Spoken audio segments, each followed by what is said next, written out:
You are live. Good, thank you very much. Welcome to our Economic Growth and Development Committee meeting for October 27th. Can I Yes, you can. I make first get a motion to call the meeting to order?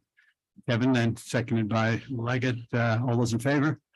Aye. The privilege of the floor. Anyone out there that would like to talk? Seeing no one.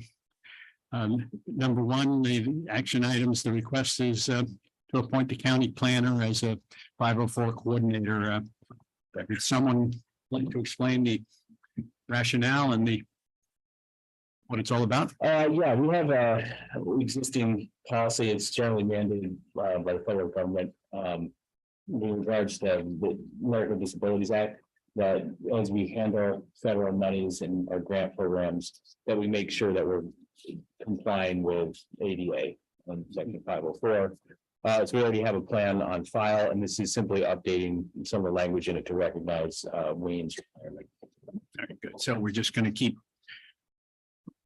conform to that policy and ensure our rules are in fact consistent with theirs. Yeah, and in the case that we get additional federal money for things like housing or other projects, just to make sure, that we have someone on staff that is designated to make sure that we're following those rules.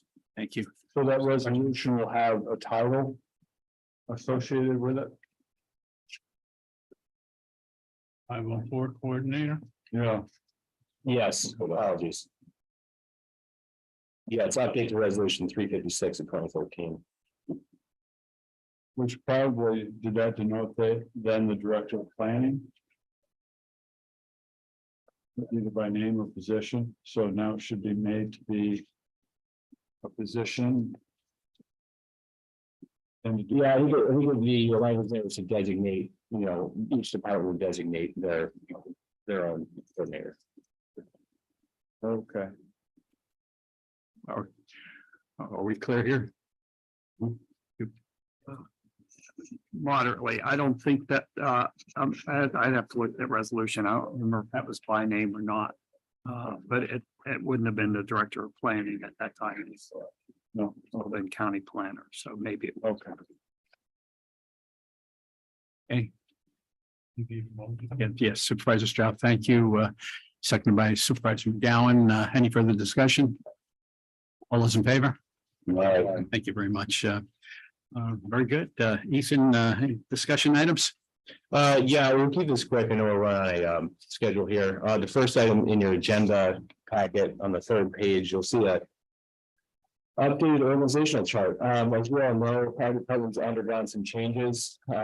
Wayne's retirement, the retirement of Pat Tadich, both of which have been involved in some of our housing efforts in the past. So now, in reflection of the direction our department's going and our needs in front of us, we have a proposal that has Sarah and I running each component of the department, the GIS department and the planning department with shared administrative staff.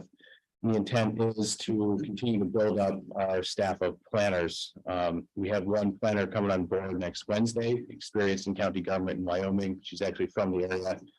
And then we also would like to build up some lower level planners as well. So we'll have a little more horsepower to conduct the work that we need to do to pursue grant opportunities. As you all know, it's like there's a lot of money out there. It's the ability to identify it, to capture it and administer it. So we talked about this extensively with the county administrator.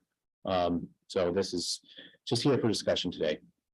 Thank you, Mr. Chairman. Just want to mention, because we did away with the director of planning position, we used that money for the additional principal planner and the junior planner and still were able to return, I believe it was $38,000 into the budget. So the end result is less money for salaries and fringe and the planning department. McGowan. Thank you, Mr. Chairman. Just a question I asked, how's it going with you two working together? Because I've noticed in the past how difficult you two work together. Yes, so administrative platform on the overlook, too much pressure from him. I want to make sure everything runs smooth and planning. Yeah, it's so far so great. I'll let Sarah weigh on that, but it's, it is nice to have some direct oversight from the county administrator, just recognizing that, the planning department, we could be siloed in just one sphere here. Oftentimes there's discussions that come over for things like environmental concerns or other, transportation or, Sarah's constantly working with Kevin Hajos on DPW issues. So with John's oversight, it might help us be as useful to the county as possible. And by the way, I like the new haircut. It's good. I'm not sure if I'm supposed to mention that. Thanks. Thank you. Any more? Thank you. Fair. And John. Any more items? Yeah. I wanted to hear from Sarah about her position on the. Oh, as far as, yes, I think Ethan and I have an extremely respectful, collaborative relationship. And I think so far it's going great. I think that we have different strengths and weaknesses and that they're complementary. And I'm really looking forward to what we have ahead of us. So I'm excited about it. So far, so good. Wonderful. Sounds good. Appreciate that. So I guess we can just very quickly, I know we're running on schedule here, give you a quick update on some of the projects that are underway. We're not going to do an exhaustive list of everything that we're doing, but we want to keep you all informed. First on our list is the county comprehensive plan. This is underway. For a second project advisory group meeting earlier this week in Warrensburg. Good discussion, good information. For this board's purposes and any other constituent resident that's interested, our website that Sarah has been maintaining includes all project materials, meeting notes, meeting presentations. We really want everyone to just be aware of what's going on, aware of opportunities to participate and weigh in on the direction of this whole process. We don't want any surprises at the end of this process where it's like, hey, look at this plan. You guys are like, what are you talking about? On that same vein, on 11/21, which I believe is our next committee meeting, we are going to have the project consultant come in, provide an update for this whole committee. Ultimately, the Economic Growth and Development Committee will take the draft plan and say, yes, we will move this forward to the full board of supervisors. So it's important for everyone to pay attention early and often. And we'll be launching a public survey at the start of next month. We've workshopped this quite a bit. And we're hoping that we get robust participation, and not only for people to take the survey, but also as a general awareness of the project. They can go to the project website and tune into all the information there. Next up, multi-use trail modernization connectivity plan. This is from a $160,000 Northern Border Regional Commission grant, federal money that we're using to understand how to modernize and upgrade our multi-use trails.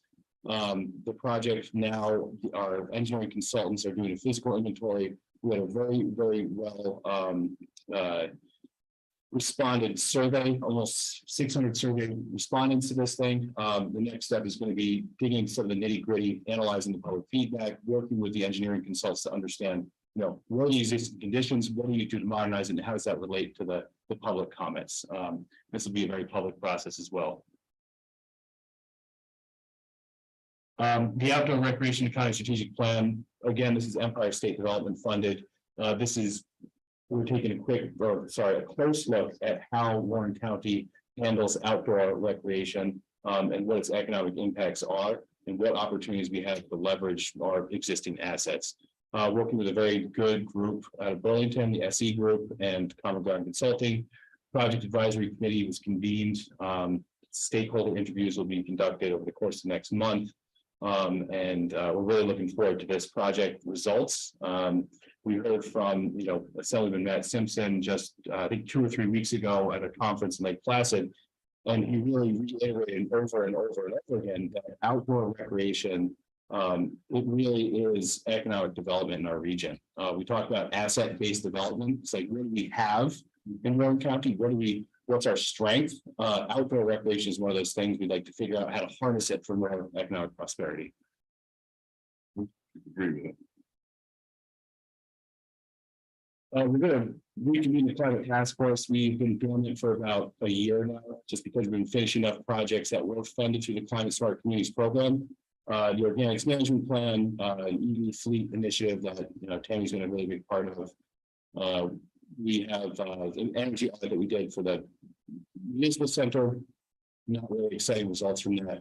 But we are just going to reconvene some of the communities that are already participating in the Climate Smart Communities Program. We're also going to be tapping into the resources of the Capital District Regional Planning Commission. They receive resources from the state DEC to coordinate. So we want to make sure that we're working with them so that they can, do the coordination. But we will be having this meeting, I think, probably either late November or early December. So if you have any constituents that have been involved in the Climate Smart Communities Program that I'm not aware of, please let them know. And I will be advertising this as well.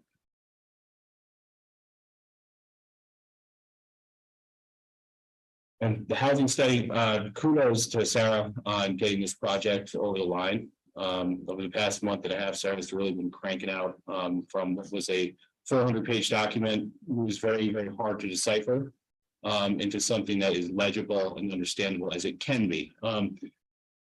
November 14th, we're going to have a presentation from a consultant. I would encourage everyone that's interested in this topic to look at the study that's posted on the website. We can share the link with everyone again as needed. Take a look at it and be prepared with some questions for the consultant when they get here. They're a well-regarded national consulting firm. They wrote the report. So that's on the 14th. We also would like to summarize and maybe give you a cliff notes on that document in advance of that too, so we know just what we're talking about. But I just want to point this out. Housing is a very complicated topic. There was a desire to have this boiled down into one page. It's not that easy. It's a tricky topic with a lot of different causes and a lot of different potential solutions. That being said, we are going to meet with the regional planning board. They have a regional housing strategy, as well as the town and village of Lake George. They just released a workforce housing plan.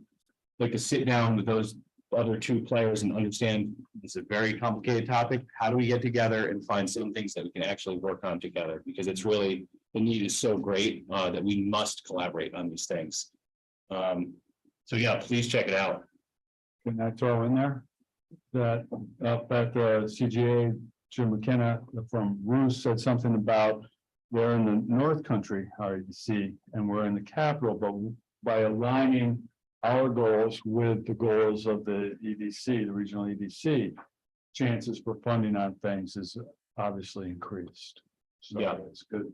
Yeah, and actually, I had another follow-up conversation with Darren Scott, who's a representative from Home and Community Renewal.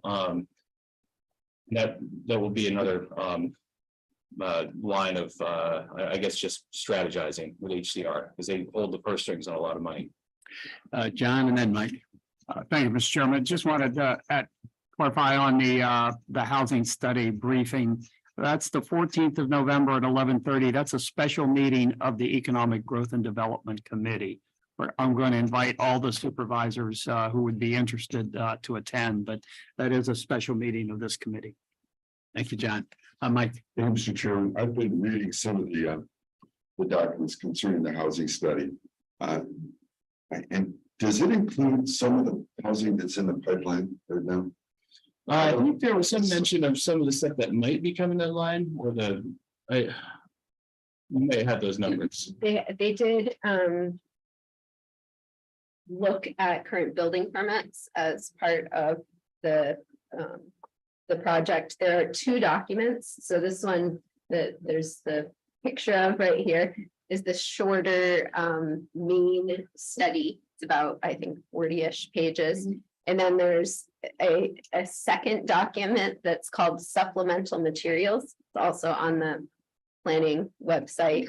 That's about 400 pages. So it has a summary of all of the existing multifamily units that they have. They interviewed, I think, 27 stakeholders of multifamily units. And they did also include a discussion of, potential projects in the works. Mr. Chairman, just a quick follow-up. I saw this, I looked at it. I haven't studied it yet, but I'm wondering how many different short-term actionable items are we gonna have out of this that we can actually accomplish something? As I read through them, they were like this broad brush of things and not something actionable. So that's your impression. Yeah, so that's part of the reason why we are talking to HCR, the town and village of Lake George and the regional planning board. Each one of these municipalities has different levers to pull and funding sources.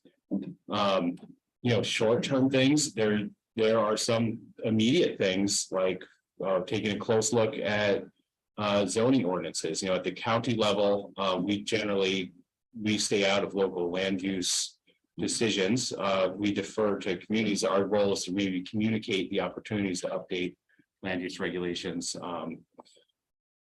There's that, then, there's the pursuit of funding, which we already have in the pipeline for, rehabilitation of homes. There's, conversations about understanding where there are opportunities for infill development. I mean, Sarah and I have been talking extensively about using the tools that we already have to go through those mean recommendations.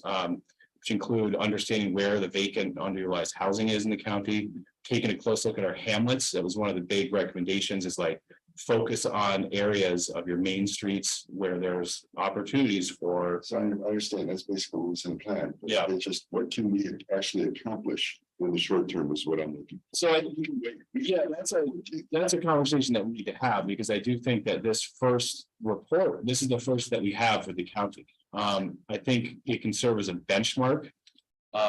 Ideally, we take the numbers that we find in this report and check back in 5 years.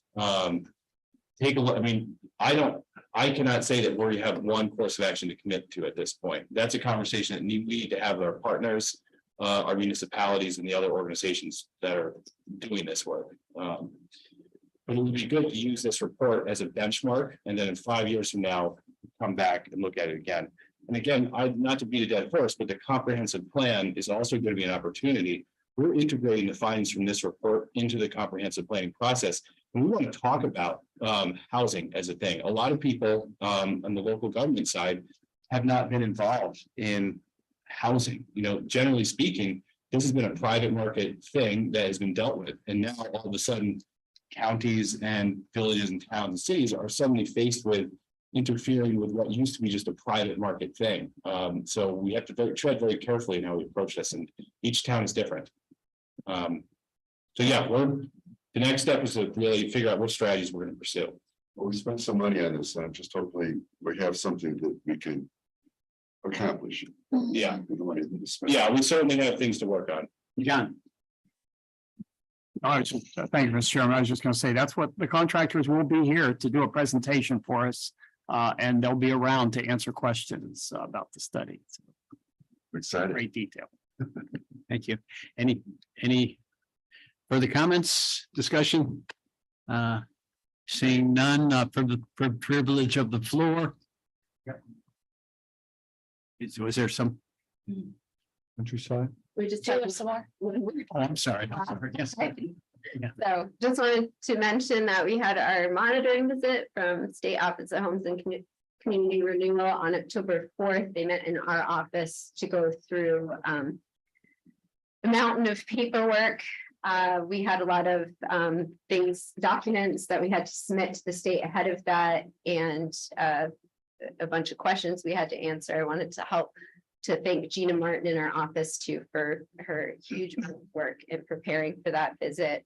It was a very successful visit. We had 3 state representatives who, after meeting with us in our office, we all traveled up to Countryside where they got a tour of the facility. They're extremely impressed, all positive, and we got our final letters with no findings, and we were commended for our excellent administration of the grants. So good news. And Countryside is looking great. So if you haven't been up there, go take a look. Thank you, Sarah. Wonderful. Yeah. Or you doing privilege of the floor? One thing to add on to that, sir, it was brought up in county facilities as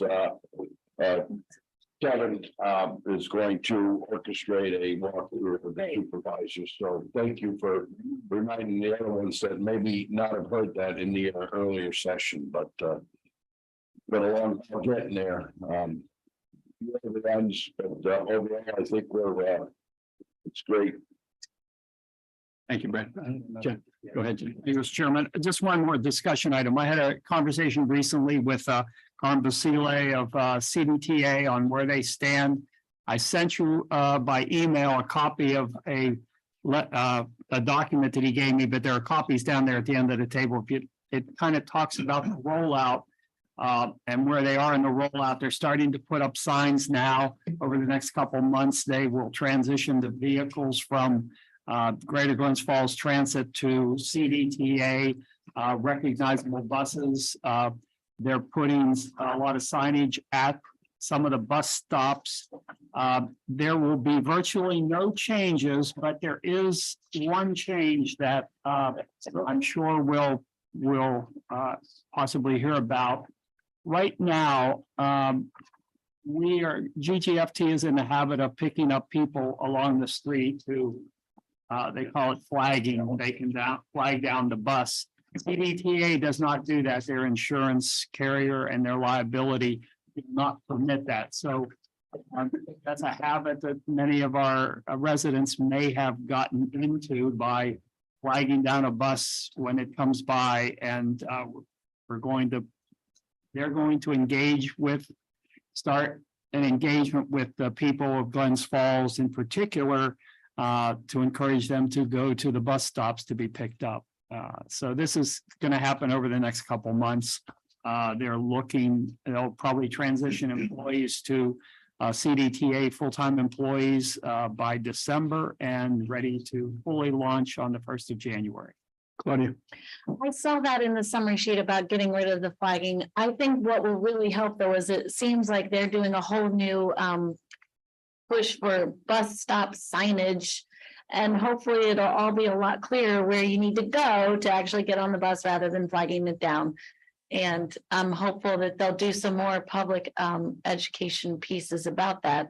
It talked about town halls and stuff, but I don't know exactly what they meant by that. We need to get it out there to the actual people who are riding. The public affairs officer of CDTA will be here next week. They have a press release they're ready to send out. They're going to get with Dawn, develop a press release for us and come up with a schedule for engagements with residents of the county. McGowan. As long as we don't send turkey or flag down as we can transition, like maybe stopping for so long and just reminding people this is what's coming for. I just want to make sure it's a transition. I just don't want to drive by because the phone's going to ring. No, there'll be a transition, but the transition period has to happen by the 1st of January. When they officially take over, they can no longer do that. I hope we're starting that today then. Any further comments, discussion? Can I get a motion to adjourn? Ellen, silent. We're great. We're adjourned. Thank you.